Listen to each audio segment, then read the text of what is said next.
We're on Kuf Sam Ches Amud Beis, right in the middle of the blot, the daf, about 16, 17 lines down. The two words from the end of the line, Hanu Aravoi. There were these Arabs, the Asul Pumpadisa. They came to Pumpadisa, and as is their wont, Arata Denshi, I'm sorry. They would go and take people's land. They were not upstanding citizens. They would go and force people to hand over their title to their lands.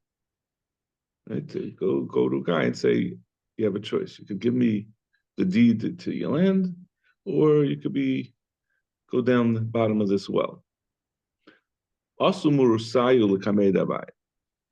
owners of the land came to buy. Now these Arabs were itinerant. They were nomads. They'd come through. They'd go do their scam. They'd force people to hand over the deeds, and then they'd sell it to someone. And they'd pass on. So the owners of the land came to Abaya. Amalei lechsi mar shtore. Look, here's our star to this land. And why? Do us a favor. They asked Abaya to help them to withstand these predations, and write us another star in addition to our original star. The mitnis chad naktin chad biyadon. That way, we'll hand over a star to them, but we'll still have a second star that after they go, we'll be able to prove that it's really our karka. Amaluhu, Abaya said back to them, Maya abluchu, what should I do for you? The Amar of Safra in koisvin shnei shtaris al soda achas. You're not allowed to write two shtaris on a single soda, dilma tarif v'hader tarif. Because we're worried that he's going to, if you allow there to be the holder, the owner of the karka, to have two shtaris, maybe he'll use it to get money twice. So we're going to see the Rashi, the Rashbam over here, where he explains what the chashas of Dilma Tarif Hadir Tarif. It's a few lines up, but it's a complicated chash. What we're worried about here is a very specific case. But I just want you to realize that the Gemara is going to go back to this and repeat it on Amud Aleph in more detail. So we're going to see it first in the Rashbam, and then we'll go back to it and again.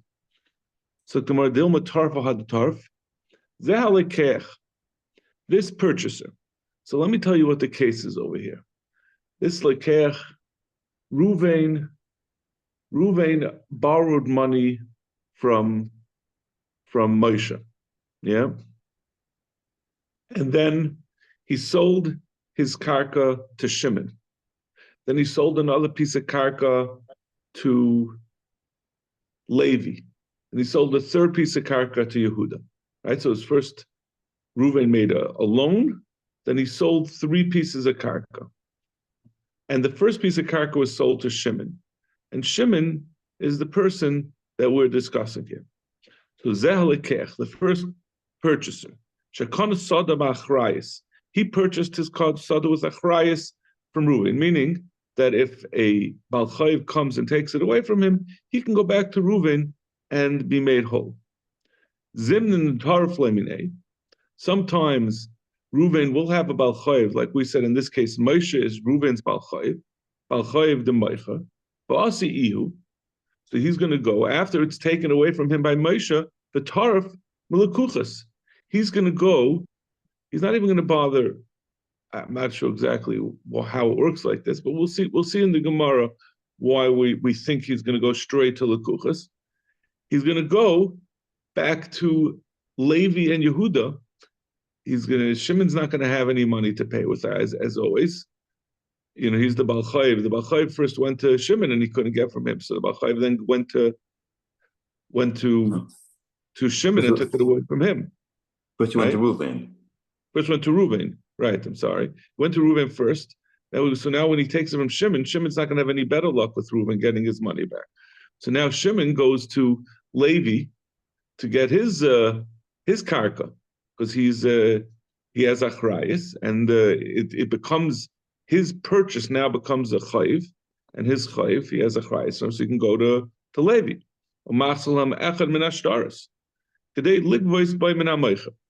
when he shows up when Shimon shows up to Levi to take away his karka, Levi's going to say, listen, I can't just hand over my karka. You have to give me something that I can now go back to Ruvain to get my money back, because I also have achrayis.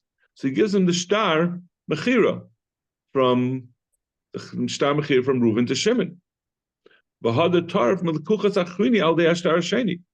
worried, what is he going to do? Then afterwards, right after he gets this karka, he's going to go, he says, oh, look, I got another star in my hand.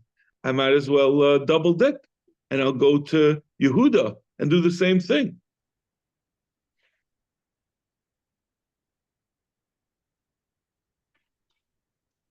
So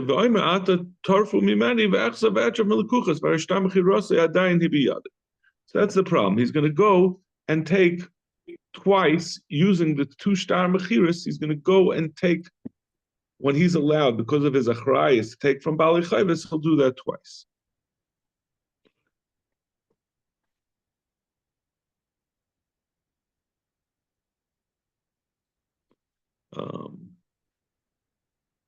Have a qatar delay, but these people who were being chased by the Arabs, who were forcing them, and Abaye was refusing to write them a second star, were giving Abaye a hard time. They're saying, listen, you got to do something for us. Amalei Safre, so Abaye told his sefer, Zilk Soidlahu, who alamechek va'edav alaniyah. Abaye said, listen, I have to get them off their back, so I'm going to suggest, he told his sefer to write for them a star that's a star, the puzzle. Like we said before, if you write the body of the star on erased parchment and the Adam sign on regular parchment, it's puzzle, because we have to assume, we have to worry about the possibility that there was a whole different star here. You just erased it and rewrote the body of the star. So that's a puzzle star. So Abaye told his sefer to write this for them, because he couldn't write for them the star that they wanted because of Rav Safra's shash. So he told him to write a puzzle star. How could he said to Abaye, how could you write this puzzle star with where you write the body of the star on an erased paper, on an erased parchment? His assumption was that you took a regular star and you wrote the star and then you erased the ksav and you rewrote it. He said, "V'dilma rishumei nikar." Maybe they'll be able, even though you've erased the original writing, maybe you could still see what was originally written there. The Tanya nimchak ein tashtish. If the original writing was erased or discolored, in rishumei nikar kosher. As long as you can make out what was written originally, it's kosher. He's saying you made it puzzle, the second writing that you put on this puzzle, but maybe they'll be able to make out the first writing, and that will be respected. And then you still go back to having the problem of Dilma Tarif Ahada Tarif.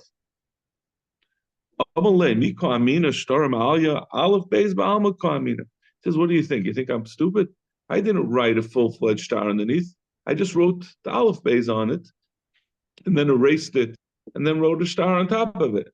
So that there's no problem that you're going to be able to see the original writing. There is no original writing that's any kind of star. It will be useless. Tanurabban, Haresha Bava Amar, Ovid Shtar Chayvi. Right? So we had been discussing until now a shtar mekach, which is essentially a deed. I mean, it has elements, as we're going to see in the next blot, it has elements. When you get a shtar saying that someone sold you a piece of karka, in a certain sense, it's like a deed. It's like title, right? When you buy a car, you ever got the title? The guy who has the old title writes his name on it, and he's supposed to hand it over to you. But now the way it works is they give you a new one. But essentially, that's the way you do it. You write your name on the title, and you hand it over. The star has that element. A star chayiv, a star mechira on karka is really the title to it. And so now we were saying you can't have two of those in existence because you're going to have the problem of tarf or hadir. Now we're talking about a star chayiv, a note that says someone owes money. So what happens if Shimon lent money to Reuven, and so Reuven gave Shimon a star saying that he owed a note saying that he owes money to Shimon, and Shimon comes to Bez and he says, "I lost my star chayiv." Avol pisha amru edim. Even though Shimon comes to Bezdin with edim, and they say, "Anu kasavnu," we wrote that star, v'chasamnu, and we signed it. And not only did we do all that, because you could write it and sign it for the borrower until the borrower hands it over. Like we said, you're allowed to have a site for write a star and even get it signed for the borrower, and then if he decides later on to borrow the money, he could use it. But we said I even saw that they gave it over. Ein kaisvin leis star. You can't write over the star for him for the obvious reason. It's a very straightforward problem that this Baal Chayv could have the original star in his safe, and this Shimon, he'll go one day, he'll go to Reuven with this brand new star that he got from Bezdin and get the money, and then the next day he'll come with the old star chayv and get the money twice. So when do we have this concern? That's by shtari halva. But a star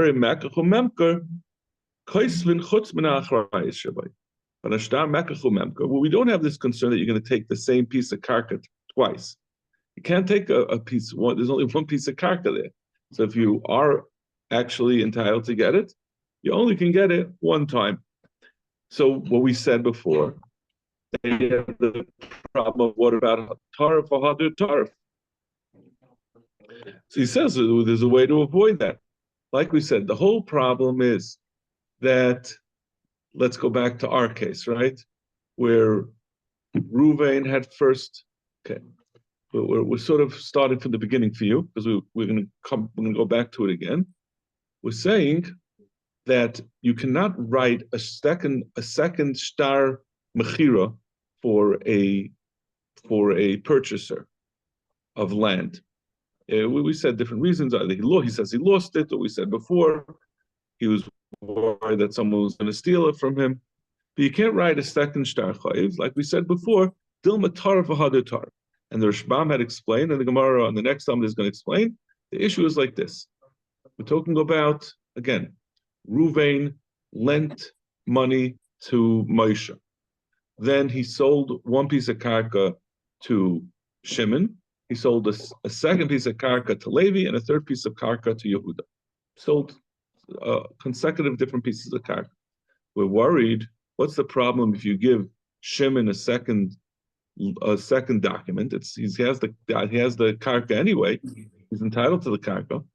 The problem is, what happens if Moshe, who is owed money by Reuven, goes to Reuven? Reuven doesn't have any money, so he goes to Shimon and he takes away Shimon's karka.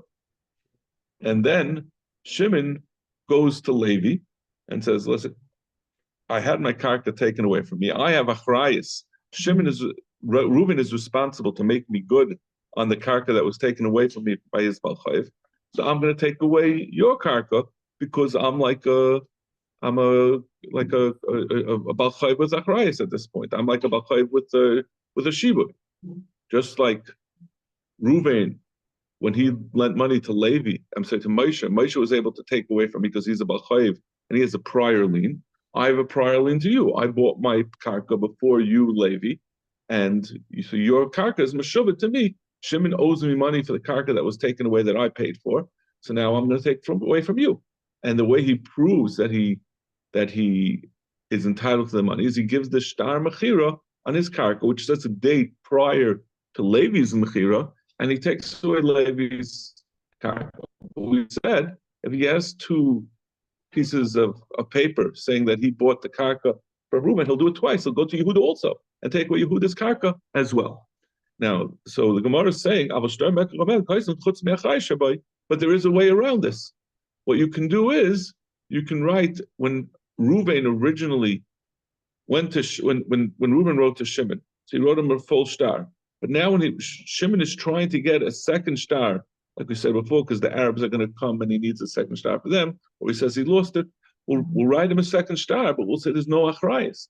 He doesn't have the ability to go back to Shimon if it's taken to Reuven and if it's taken away from him, and that will avoid this whole chashash.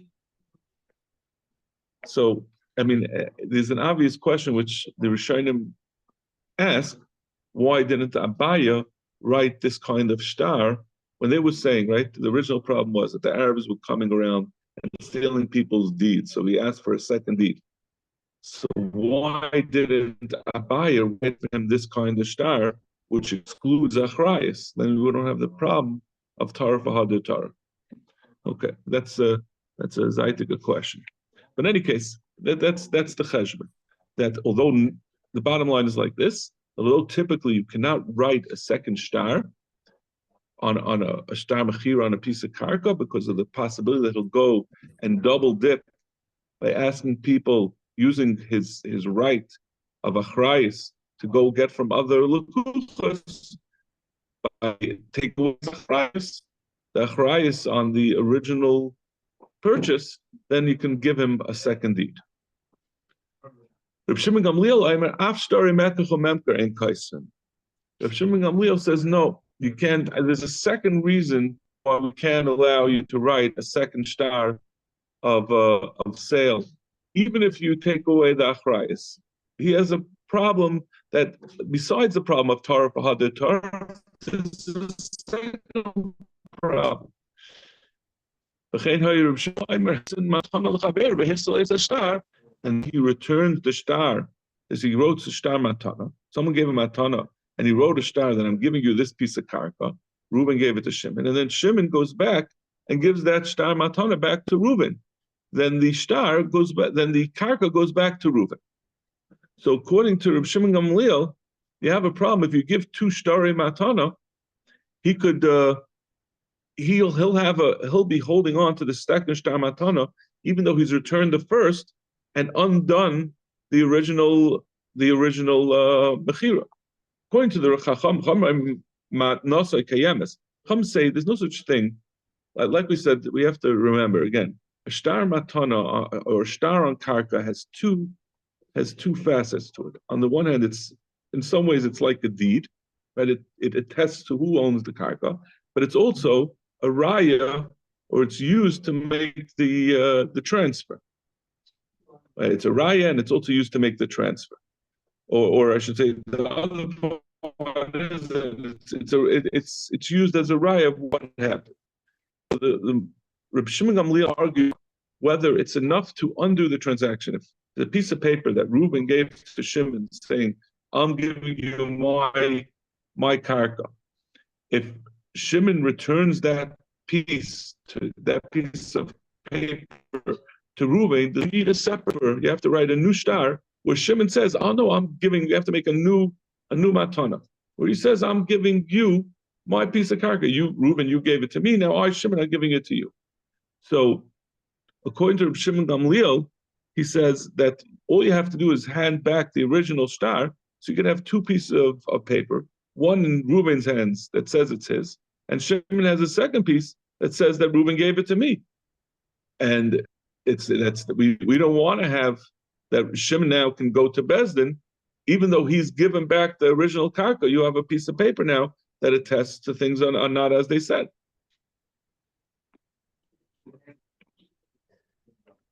That means obviously, if Shimon were to give it to a third party, that wouldn't be a problem, right? It doesn't make a difference that he has a piece of paper that says, "Oh, I got it from Reuven in 2008.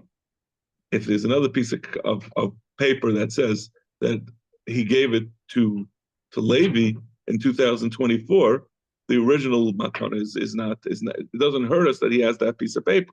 He doesn't have to give that over. That you can hold on to that. But if he's going to return it to the original owner, using that piece of paper as the raya, Reuven has the right to expect that he can then prove his case with that piece of paper. But the problem is Shimon has a different piece of paper that contradicts it. Even more confusing. The Matana is that third person you mean? Yeah, I'm not making it more confusing. I'm saying that normally this isn't the problem, right? If you get, we're not worried that he's going to give it. The issue is not that Shimon is going to give it to a third party. That's not going to be a problem. The fact that he has a second star. The problem is he gives it back to the using the original piece of paper. Undoes the original transaction. It undoes the original transaction, and the proof of that is the fact that Reuven's holding on to the star. So if there's no second star, then Reuven should be able to be confident with his star matana that he had given to Shimon, that he gets it back. If listen, Shimon has no way of being ma'ara. So that's the reason why he says, and this is not going to help that you write the second star without achrayis. There's nothing to do with it. The problem is right now, how do we determine who owns this piece of karka? That's why Rav Shimon Gamliel says there's no eitzah, like we said before, of writing a second star without achrayis. We had said before that shtori mekach memker, and this is where we're going to go back and say all of what we've described a couple of times. We're going to say it in detail. We said that the eitzah of how you can avoid the problems involved with having two shtaros, of writing a second star of the same mechiro or the same matana, is by writing the second star without achrayis. My timer. What does it help to write without achrayis? Rav Safra. Because we don't write two shtaros on one sada. What's the problem? Because like we described before, maybe Moshe, who's the Balchayv, Taraf Lahai, he's going to come and take away from Shimon this karka that Shimon bought from Reuven. Reuven's Balchayv, Moshe, will come and take the karka from Shimon. Ba'azal Hai, Umapik, and then Shimon will go produce his star. Chad, Umapik Chad, the Tarif Lekuchas.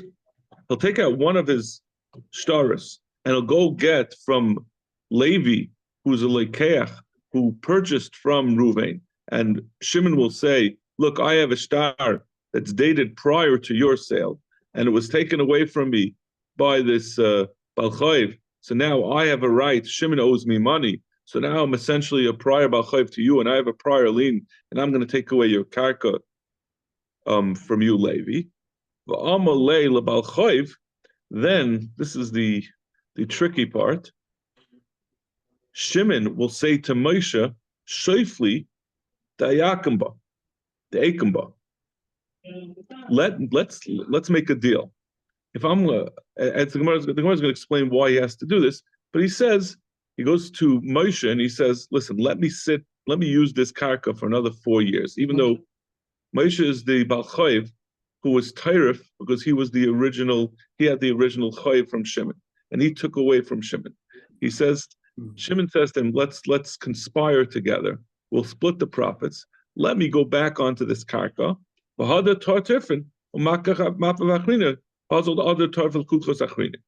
then after 3-4 years, when everyone will believe again that I have this karka, I'll pop up and I'll say, oh, Shimon has come and taken, not Shimon, Moshe has come and taken away from me, Shimon, this karka, and then he'll produce his second star, and he'll go be Tairif from Yehuda as well. That's his size. Now the Gemara later on is going to ask the question: why does he have to do this? We had to describe this without this step of going and holding on to the karka. The Gemara on the end of the Yamid will say, why doesn't he just go and he'll go to Levi and he'll go to Yehuda and he'll say Shimon took it away from me at the same time? The Gemara will say that's going to be too obvious. If he's going and being tired from two people at the same time, Levi and Yehuda are going to get together and realize this is dodgy. He goes one land and you're talking about me and Levi Yehuda. Right. So that will be obvious. So therefore he has to sort of spread it out and he has to make it more substantive, that he's getting as if, so we make it that the Gemara makes it that he's conspiring with Moshe, that he's going to make it as if it's being taken away from him again, and that's his basis for going and being taken away from Lekuchas.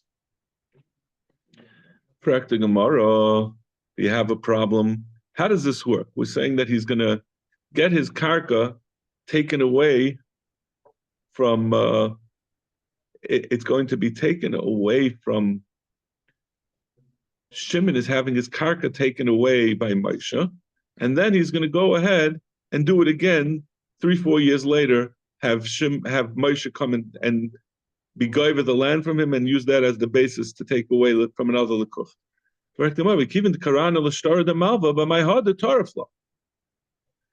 Since the only way that Moshe can take the karka from Shimon is if he produces the shtar halva, meaning a Baal Chayv cannot take from a lekuchas unless he has a shtar. A milva al peh is not allowed to take from this can't be goyver from lekuchas. It's only a milva of a shtar. And the rule is, not only does he have to have a shtar, he has to give the shtar to the lekeach, and the lekeach rips it up to be able to prove that the Baal Chayv got what was coming to him. That the Baal Chayv can't go back and be goyver from the original loiva in addition to getting the karka. And if you'll say maybe he just didn't rip it up, but Amar, same conspiring guy decided not to tear it up. Right. Yeah. In fact, exactly. Amar of Nachman, but it's not. As we're going to see, is a whole process. You don't just go into someone's house and take their be goyver for them.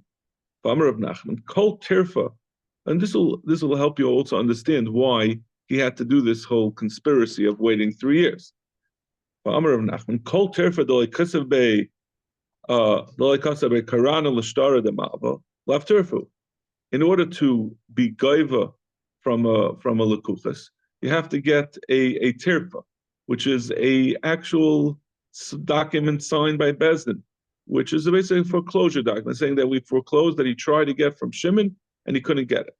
And this tirfa, in order for, in this case, Shimon to go get from Moshe, he has to have a document signed from Bezdin that he wasn't able to get from the original seller, the original loiva.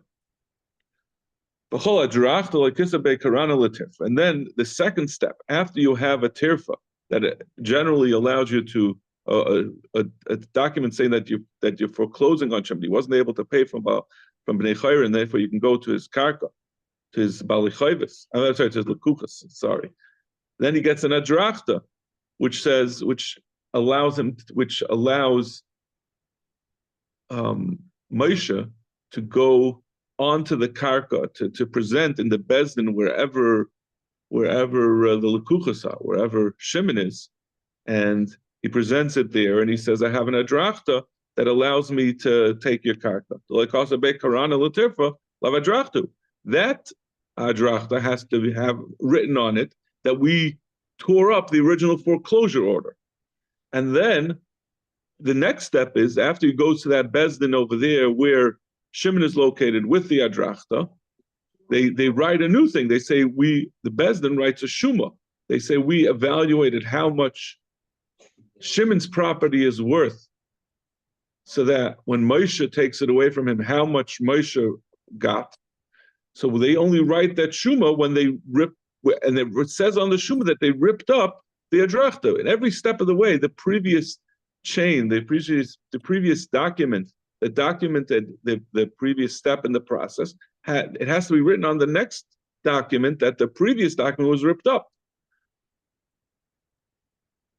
So everything is ripped up at the end. All there's no piece of paper. Then he hands over the shuma to what's his name, to Shimon, in order to take away his karka. But Shimon doesn't have a piece of paper. But I'm sorry, there's nothing going to be left for. They only wrote the original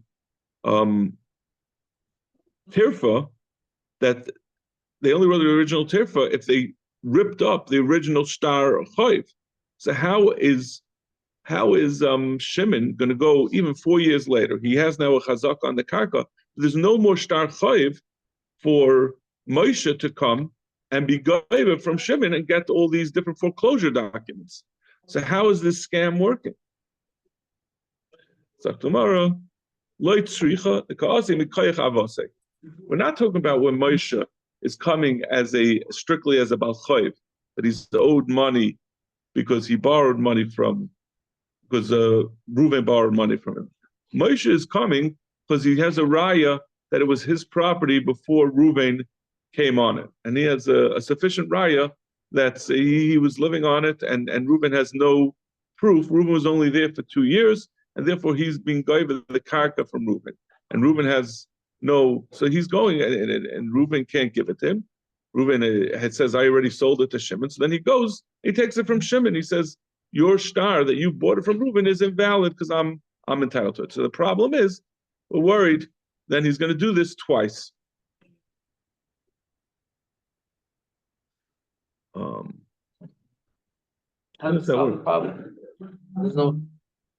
We said, if you're gonna repossess it, and then you're gonna have a collection, and then you're gonna have a shuma.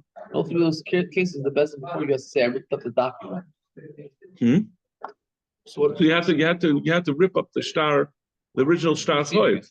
So how do you start another foreclosure proceeding? So the answer is, it was comes from his father. It's not talking about a choiv. It's talking about that the karka had come to Reuven. That Shimon, Shimon is saying that it was really mine before it came to Reuven. There's no star then? No. And he lost the star. Hold on, let me look at the Rashbam. So what? Yeah, whatever. He has sufficient proof that it's his prior to Reuven getting it. But I'm trying to see how this ends up with money from.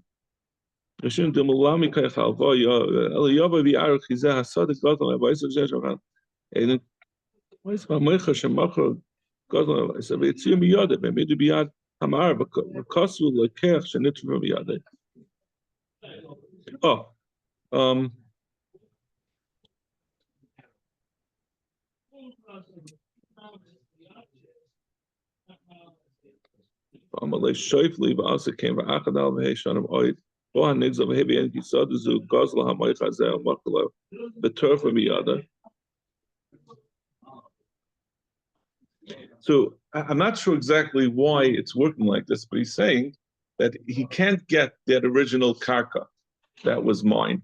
This karka that was mine, but it's gone and I can't get my hands on it. So therefore I'm going to go be goiver from the kuchas because of that karka that essentially was mine, that Reuven had to be other. So instead of it being a balchayv, that he owes him money and he has a star, Reuven owes him money because of a previous. I don't know that it has to be bedavka.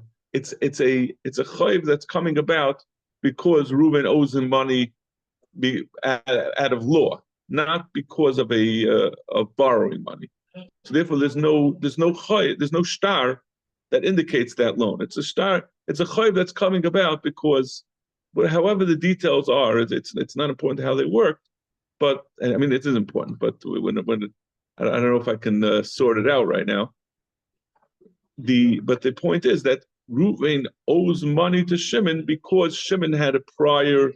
Reuven took land that really belonged to Shimon, or took something that land is not available right now. That land is not available. So now, I guess that's where I'm getting lost. I don't know. It's karka. What do you mean? Go get it. Go get it. There must be a scenario where let's go to Rishon. Let's use the asimikayach avet. So lekach and kaisers. Like right in the middle of the middle guidelines. Let's do the asimikayach avet. So lekach and kaisers shnei stars. Like I shouldn't do malamikayach alva yava yibiyetruf.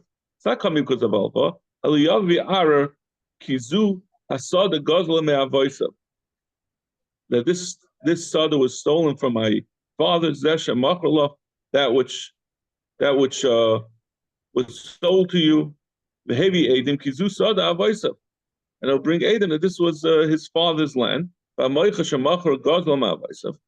the seller who sold it stole it from my father's. And it'll be put in the hands of the Ma'ar. But kasul like keach shenitru from yadai. And he'll write to the lekeach that it was taken from his hands.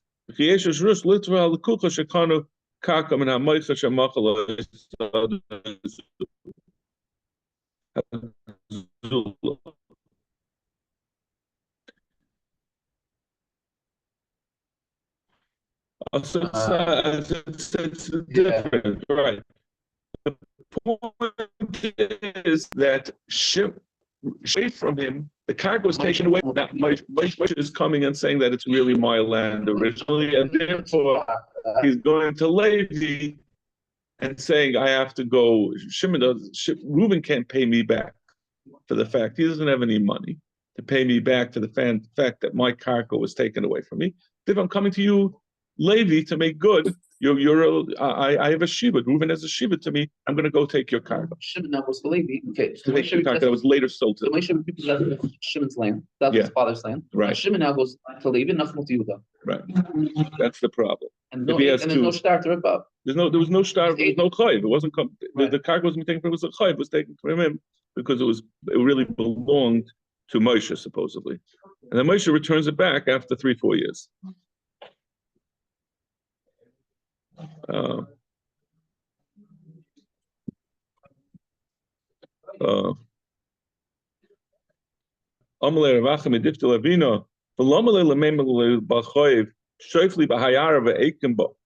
Why do you have to do this whole thing of like this is what we mentioned before?